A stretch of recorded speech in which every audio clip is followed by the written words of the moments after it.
All right, buckle up because today we're diving deep into a story that's truly stranger than fiction. It's one of those cases that just sticks with you. Oh, absolutely. It's got all the elements of a true crime thriller. Deception, a complex mother-daughter relationship, and a shocking murder. We're talking about Dee Dee and Gypsy Rose Blanchard. Ah, the Blanchard case. Yeah. This one is a wild ride full of twists and turns. You think you're following one narrative, and then bam, everything gets flipped on its head. Exactly. And that's what we're here to unpack. We've combed through news articles, documentaries, court testimonies, you name it, and let me tell you, the deeper you dig, the more unsettling this case becomes. What's fascinating, to me at least, is how this case shines a light on Munchausen syndrome by proxy. It's a rare and disturbing form of abuse and is at the heart of this whole story. So for our listeners who might not be familiar, what exactly is Munchausen syndrome by proxy? In a nutshell, it's when a caregiver, usually a parent, exaggerates or even fabricates a child's illness.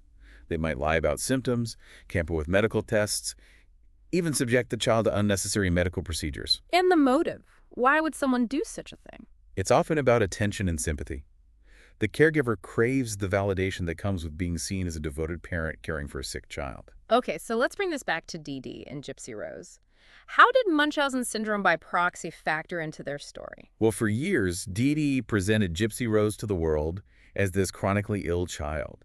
She claimed Gypsy Rose suffered from leukemia, muscular dystrophy, epilepsy, you name it. And based on what I've read, Dee Dee was very convincing. She fooled everyone, doctors, nurses, even their whole community. It's shocking, right? But that's the thing about Munchausen by proxy. The deception can be incredibly elaborate and persuasive. One article I read mentioned that Dee Dee had even convinced some doctors that Gypsy Rose had the mental capacity of a 7-year-old, despite the fact that she was much older. Wow, that's some next-level manipulation. So while Dee Dee's out there painting this picture of her frail and sickly daughter, what's Gypsy Rose's reality like? It's hard to even imagine. Can you imagine being a child, basically held captive by your own mother's lies? And not just captive, but subjected to countless unnecessary medical treatments. It makes you wonder when Gypsy Rose began to suspect that something wasn't right. Right. And it turns out that as she got older, Gypsy Rose started to piece things together. She realized her mother was controlling every aspect of her life, fabricating her illnesses for some kind of twisted game. It's heartbreaking.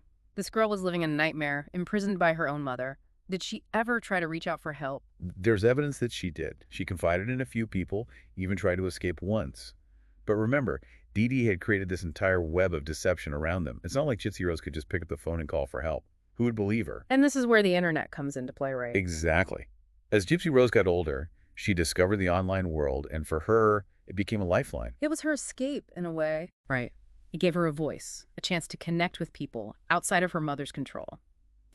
And it's through the internet that she met Nicholas Godejohn. And this is where the story takes that really dark turn. Can you tell us a bit about Godejohn and his relationship with Gypsy Rose? Well, from what I understand, they met in an online Christian dating group. They started chatting online, and over time, the relationship developed into something. Well, something much more intense and dangerous. And this online relationship ultimately culminated in Dee Dee's murder. Yes, it's a tragic and disturbing turn of events. Gypsy Rose and Godejohn hatched this plan to kill Dee Dee, and in June of 2015, Godejohn traveled to the Blanchard home and carried out the murder. It's almost too horrific to comprehend. This case is like a car crash. You know it's awful, but you can't help but look. And I think that's part of what makes it so compelling.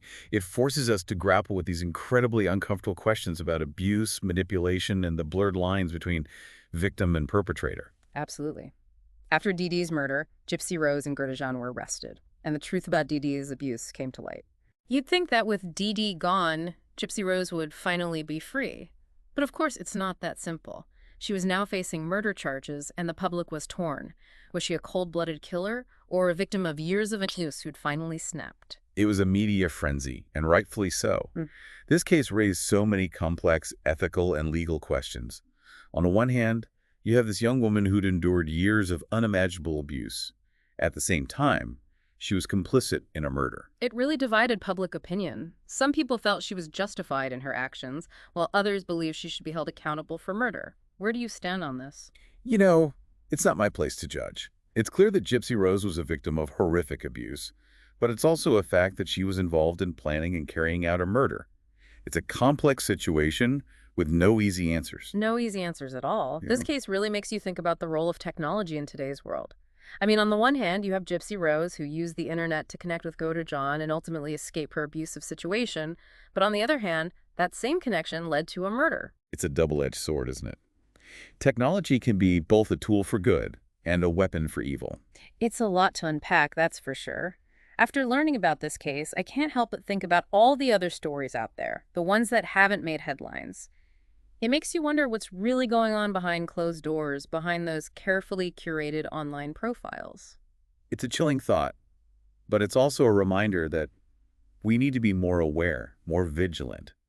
We need to pay attention to the signs of abuse, both in our own lives and in the lives of those around us. Because you never know who might be living a nightmare hidden in plain sight. Exactly.